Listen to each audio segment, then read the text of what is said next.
네, 군사 문제 전문가 두 분을 초대했습니다. 김열수 한국군사문제연구원 안보전략실장 그리고 김대영 한국국가전략연구원 연구위원 나와 있습니다. 안녕하십니까? 네, 안녕하세요.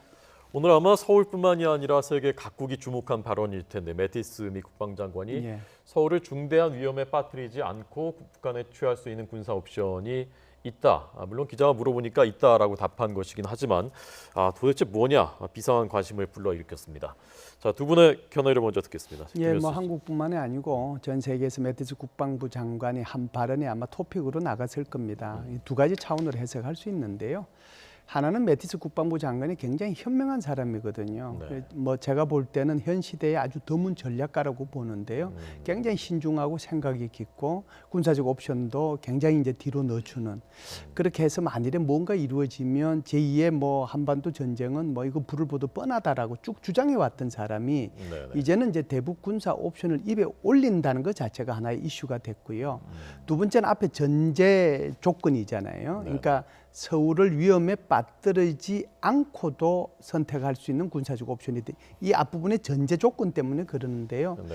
그래서 이 전제 조건만 가지고 이제 생각을 해보면 군사적 옵션이 굉장히 많이 있을 수 있겠죠. 예. 있을 수 있는데 전제 조건을 충족할 수 있는 것은 제가 볼 때는 뭐 두세 가지 정도가 될 겁니다. 두세 하나는 EMP 탄이라고 하는 거요. 아마 최근에 이제 북한에서 이런 걸 쓸 수도 있지 않겠느냐고 해서 아마 우리 국민들께서도 관심이 많아졌을 텐데요. 네네. 이걸 일정한 상공에서 터뜨리면은 뭐 얼마만큼 위력이 있느냐 또 얼마나 높은 위치에서 터뜨리냐에 따라서 어마어마하게 그 영향력이 달라질 수 있는데 네네. 모든 전기, 전자 쪽에 있는 것들이 다 무용지물이 되거든요. 그래서 이것을 이제 전체적으로 한번 쓸 수도 있겠다는 생각이 들고요. 네. 두 번째 쓸 수 있는 게 사이버전을 이제 생각해 볼 수 있는데 네네. 북한이 가지고 있는 것은 사실상 IT라고 하는 것이 거의 없습니다.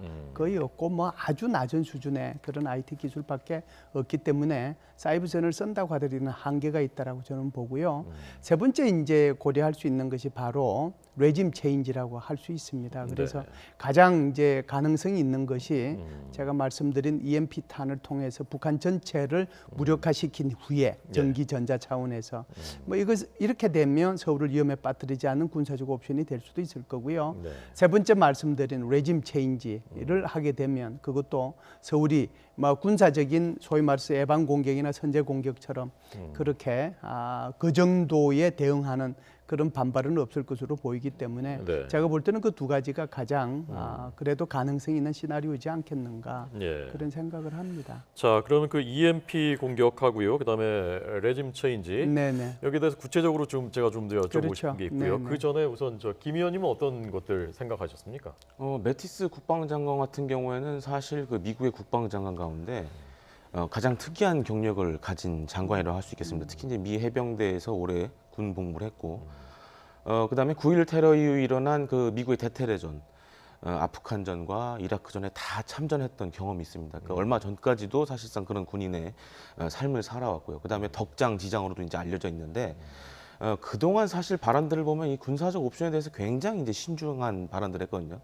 그럼 어떻게 보면 이제 개인적인 그런 경험이 더 클 거라고 봅니다. 두 번의 전쟁을 치러봤기 때문에. 네. 하지만 이제는 미 국방부나 아니면 이제 미 이 정가라든가 뭐 백악관이라든가 북한의 핵과 미사일 위협이 그만큼 위협적이다라고 판단한 것 같고 사실 이제 외교적 카드는 거의 이제 쓸만한 걸 거의 다 쓴 상황이고 사실 군사적 옵션밖에 없는데 네네. 그것도 뭐 강도가 낮은 것부터 높은 것까지 여러 가지가 있습니다. 그래서 꼭 군사적 옵션이라는 것이 꼭 북한을 무력으로 타격하는 것은 아니고요. 예를 들어서 이제 어제 같은 경우에도 그 일본에 있는 F-35B가 오고 그다음에 괌에 있는 비연비가 와서 한반도에서 이렇게 무력 시위를 했지 않았습니까? 이것도 사실 이제 어떻게 보면 이제 군사적 옵션이라고 할 수 있는데요. 그렇기 때문에 향후 이제 미국이 과연 이제 북한의 어떠한 행동을 따라서 어떻게 이제 반응을 할 거냐 이걸 좀 이제 외교적인 수사로 보여준 걸로 이렇게 판단이 됩니다. 김 의원님 말씀은 그러니까 직접적으로 북한 정권의 위협이 되는 그 군사 옵션이 아니라 무력을 과시하는 김정은 정권에 대해서 뭐 전략 자산들이 전개되고 그런 것들을 염두에 둔 가능성이 더 많다라고 보시는 건가요? 그렇습니다. 현재는 그렇고요. 만약 이제 북한이 예를 들어서 화성 14호 대륙간 탄도미사일을 네. 정상 발사를 한다거나 그러니까 미 본토나 혹은 괌에 대한 직접적인 위협이 있다 그러면은 네. 이제는 사실 이제 이 무력 시위만으로는 효과가 없습니다.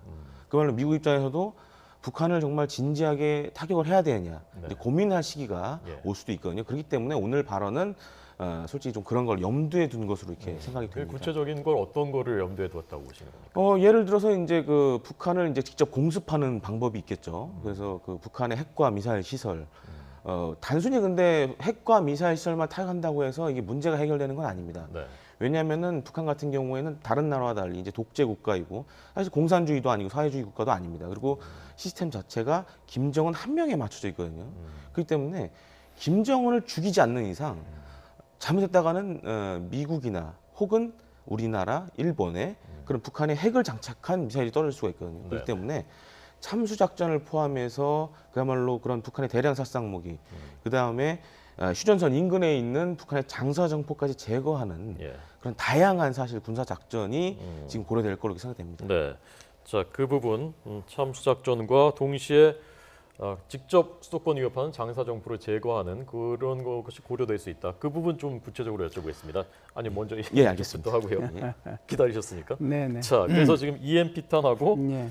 레짐 체인지 두 가지 말씀하셨는데 네. 우선 들으면서 이제 그 궁금해지는 것이 EMP 공격이라고 하더라도 어쨌건 폭탄이 투하돼야 되는 건데 네네. 그러면 그 과정에서 북한이 가만히 있겠는가? 북한이 어떤 네. 대응을 하면은 서울이 중대한 위협에 빠지게 되는 것인데 네. 그럼 북한은 거기에 대한 어떤 EMP의 공격에 대한 어떤 그 방어 방안은 없는 것인가? 그 부분을 좀 예, 보시죠. 우선요. 예. 미국은 뭐 F-22도 그렇고 F-35도 그렇고 또 B-1B, B-2 이 스텔스 전투기 전폭기들이 많이 있어요. 예, 예. 그게 들어가서 폭탄을 투하하기 때문에 북한이 알아낼래야 알아낼 수 있는 방법은 일단 없다라고 하는 거고요. 그리고 이제 우리가 핵 무기하고 같이 EMP탄을 이제 생각하는 경우가 많은데요. 네네. EMP탄은 두 종류가 있습니다. 하나는 핵 무기를 폭발시키면 거기서 EMP가 나오고요. 그리고 또 하나의 무기는 핵 무기가 없는 상태에서 순전히 EMP만 발휘하도록 하는 그러니까 비핵 EMP탄이 있거든요. 두 종류는 서로 구분해야 된다라고 하는 거고요. 네. 그래서 이제 핵 무기가 터졌을 때에 대부분에 보면 뭐 폭풍, 그다음에 열, 방사선 이런 것들이 99%의 효과를 내는 거고요. EMP는 단 1%거든요. 그럼에도 불구하고 EMP가 어마어마한 영향을 미치는 거죠. 지금 제가 말씀드리는 것은 핵 무기가 터졌을 때의 EMP의 위력을 말씀드리는 것이 아니고 미국이 북한에 대해서 쓴다라고 하면 네. 핵 무기를 쓰는 것이 아니라 비핵 EMP탄을 터뜨리는 거죠. 이것은 오로지 핵 무기하고 관계없이 EMP만 발산이 되도록 하는 거거든요. 네. 그렇기 때문에 그렇게 되면 북한의 어느 지점을 선택하느냐에 따라서 거기에 따라서 이 미치는 영향이 정해져 있거든요. 예, 그래서 아마 북한이면 평양이 아마 북한으로 봐서는 남북한에 북한으로 봐서는 북쪽과 남쪽의 중간 정도 될 겁니다. 네, 그 정도 하면 전체가 다 영향을 받을 수 있고 일시에 모든 것들이 스탑돼 버리기 때문에 예. 사실은 뭐 그걸로서 모든 것이 끝난다라고 봐야죠. 전자장- 인명 피해도 없고 전자장비만 무력화되면 그런데 그 정권이 그걸로 그 큰 위협을 받게 되나요? 이렇게 되는 거죠. 이제 전기하고 전자장비 전체가 무력화되는 거거든요. 네네. 그러니까 이제 핵과 미사일 이런 걸 발사할 때 전기 전자 없이는 아무것도 안 되는 거잖아요. 예. 그것뿐만 아니고 다른 모든 무기 체계들이 그러니까 이제 아주 뭐 멍텅구리 폭탄 이런 거 말고요. 그냥 포에서 쏘는 거 말고는 전부 다 어떤 형태로든지 간에 유도 장치가 다 부착이 돼 있거든요. 그 자체가 아무 쓸모가 없어지게 되는 거죠. 그래서 우리도 지금 이제 북한이 혹시 EMP탄을 쓸까 그런 데 대해서 방어를 해야 된다라고 하는 것이 이제 계속해서 최근에 한 1, 2주 사이에 나왔던 거고요. 네. 만일에 예. 뭐 미국이 정말 서울을 위험에 빠뜨리지 않고 한다라고 하면 아마 우리 서울에는 영향을 주지 않는 정도의 범위 내에서 그러니까 비핵 전자기 폭탄을 터뜨릴 수 있는 거죠. 네. 북한이 최근에 그 핵실험한 뒤에 자신들도 EMP 공격, 핵폭탄 그렇죠. 통해서 할 수 있다라고 네. 주장을 했었던 거고요. 네. 자, 그리고 두 번째 말씀하신 그 레짐 체인지, 이른바 정권 교체. 네. 자, 이거 근데 이거 어떻게 할 수가 있습니까? 이것도 북한이 가만히 있지는 않을 거 아닙니까? 이렇게 그래서 하는데. 이제 가만히 있지 않는 거하고 실제로는 작전이 가능하냐고는 좀 이제 구분해서 해야 되는데요. 네. 우선 작전이 가능한지를 좀 말씀을 드릴게요. 우리가 보면 올 5월 달에 미국의 CIA에서 한반도 임무팀을 새로 만들었잖아요. 네, 네. 그래서 그 한반도 임무팀의 주 핵심이 바로 이제 북한에서 휴민터 북한의 인적 네트워크를 감시 감독하는 거고요. 그리고 이제 우리 한국의 주한미군의 501 정보 여단이 있지 않습니까? 거기에 정보 대대, 그러니까 소위 말해서 순전히 인적 자원만 관리하는 오이사라고 하는 정보 대대를 새로 창설했거든요. 이게 무슨 의미냐 하면 CIA는 CIA대로 한반도 그 임무팀을 만들어서 김정은의 동선을 어떤 방식으로든지 간에 미국이 가지고 있는 수많은 정보 자산들이 많으니까 네. 그걸 가지고 찾아내고 그리고 이제 우리 주한 미군에 있는 이 휴민트라고 하는 이 정보 대대를 통해서 그래서 이 정보를 연결시키는 거죠. 예. 그렇게 되면 미국이 가지고 있는 수많은 그 스텔스기, 수많은 또 스텔스 무인기 이런 것들을 통해서 직접 할 수 있다. 그래서 이거는 이제 군사적으로 가능성 여부를 따질 때 가능하다라고 이제 보는 거고요. 지금 이제 두 번째 제가 말씀드린 것은 질문에 네. 대한 답인데 그렇다고 가만히 있겠느냐 하는 예, 문제거든요. 제가 볼 때는 북한이 가만히 있을 수도 있고 가만히 있지 않을 수도 있습니다. 왜 그러냐 하면 한 사람의 힘에만 의존해 왔던 정권일수록 그 정권의 최고 책임자가 제거되는 순간 모든 것이 끝나거든요. 제가 볼 때는 여태껏 그랬습니다. 모든 나라가 사담 후세인도 그랬고 뭐 저쪽에 히틀러도 그랬고 뭐 그다음에 무솔리니도 그랬고 최고 지도자가 제거되는 순간 다 끝났어요. 네. 그러나 또 한편으로 생각하면 안 그럴 가능성이 없는 것은 아니죠. 예. 있지만 그래도 우리가 북한에 대해서 미국이 선제 공격하거나 예방 공격했을 때에 북한이 대응하는 거하고 네. 김정은이가 살아있을 때 대응하는 거하고 김정은이가 제거됐을 때 대응하고는 하늘과 땅 차이에 차이가 있다라고 봐야죠. 네. 김 의원님이 말씀하신 이 참수작전과 더해서 그러니까 북한의 장사정포를 일시에 제거하는 그것이 아마 지금 혹시 가만히 안 있을 때 뭐 장사정포를 그럼 쏘면 어떻게 할 것이냐 나머지 군 수뇌부들이 이제 그런 부분에 대한 이제 우려가 담겨 있는 것인 것 같은데 그 부분 좀 설명해 주시죠. 그러니까 과거 이제 2003년 이라크 전을 보면은 이제 그때 한참 유행했던 단어가 있었죠. 이제 충격과 공포라는 단어. 네. 사실 그 휴전선 인근에 있는 장사정포를 다 제거한다는 거는 아무리 미국이라도 사실상 불가능합니다. 너무 많고 그다음에 그 중에는 진짜도 있고 가짜도 있습니다. 그러니까 그런 것들 다 판별을 해야 되는데 네.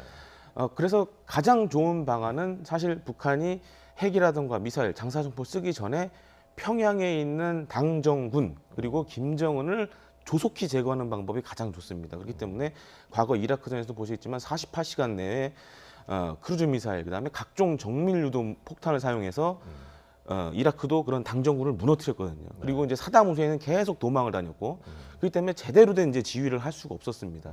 그래서 사실 이제 이라크군이 그렇게 미군의 공격에 급속도로 무너진 것도 그런 원인이 있는데요. 네.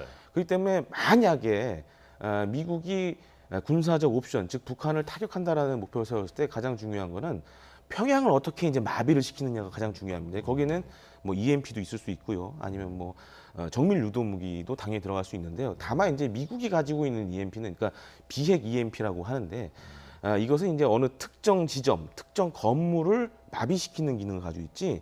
예를 들어서 핵으로 쓰는 EMP 같은 경우에는 그야말로 지역을 그 마비시키는 그런 효과가 있습니다. 하지만 이제 미군이 가지고 있는 비핵 EMP는 특정 지점이나 건물을 이렇게 타격을 하는 수단으로 되어 있기 때문에 그렇게 큰 효과를 기대하기는 힘듭니다.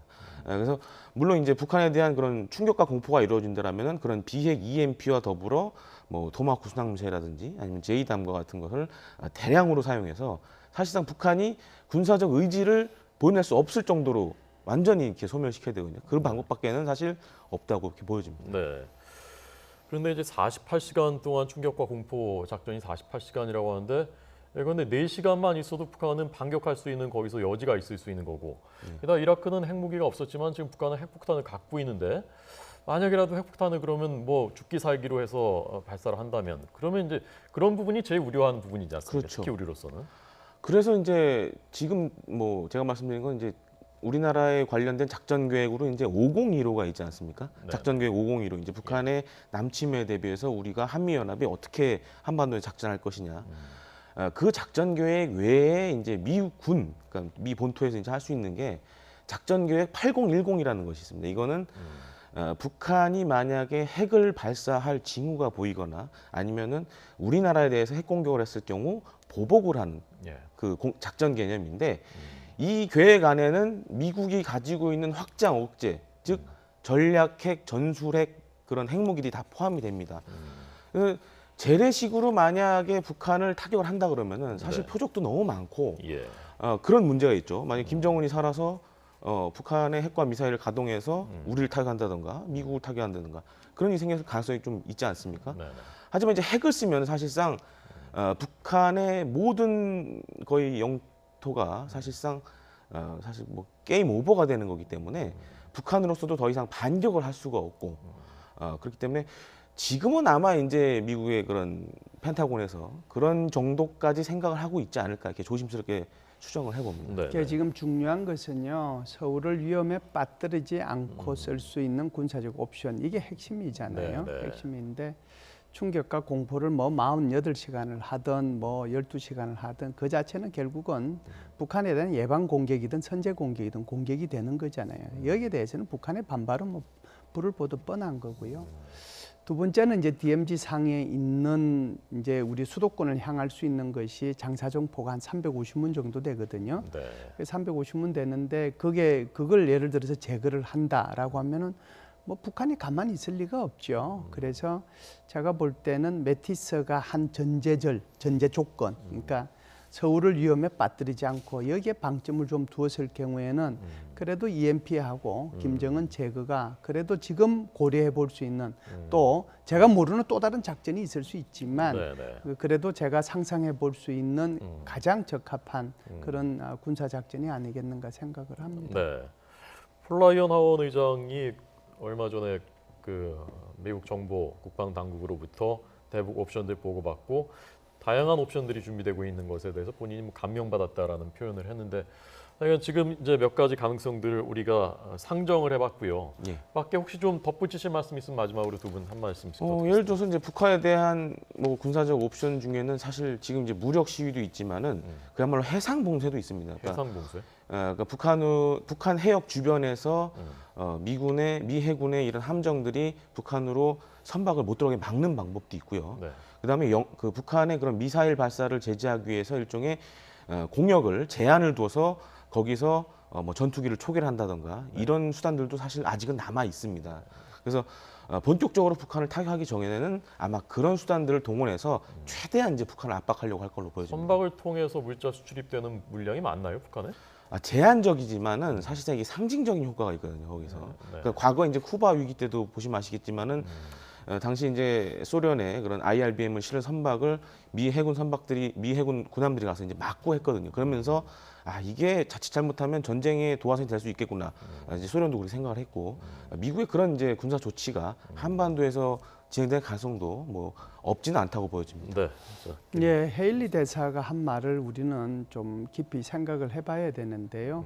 헤일리 대사가 이렇게 얘기를 했죠. 이 북한의 핵 미사일 위협에 대응할 수 있는 것은 두 가지 수단이 있다. 하나는 네. 군사적 수단이고 하나는 외교적 수단인데 나는 여태껏 외교적 수단에 의존해서 이 문제를 해결하려고 노력해 왔다. 네. 그런데 지금 외교적 수단은 거의 80% 나는 다 소진이 됐고 앞으로 내가 선택할 수 있는 옵션보다는 매티스 국방부 장관이 선택할 옵션이 훨씬 더 커질 것이다 네. 라고 얘기를 했고요. 예. 그걸 받아서 매티스 국방부 장관은 군사적 옵션이 있다라고 하는 것을 더 넘어서서 서울을 위험에 빠뜨리지 않은 그런 군사적 옵션도 있다라고 얘기를 했거든요. 네, 네. 이 말의 핵심이 뭐냐, 무엇을 의미하느냐 하는 것이 중요하잖아요.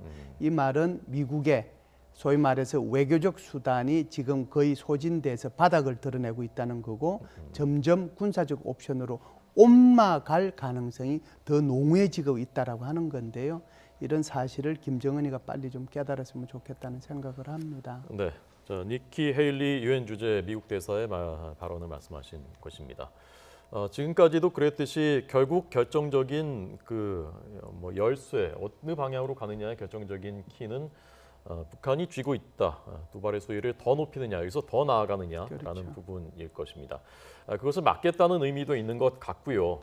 미국의 이런 발언들은 그리고 실제로 실행될 가능성도 없다고 할 수는 없는 상황인 것 같습니다. 오늘 두 분의 전문가 해석 들었습니다. 고맙습니다.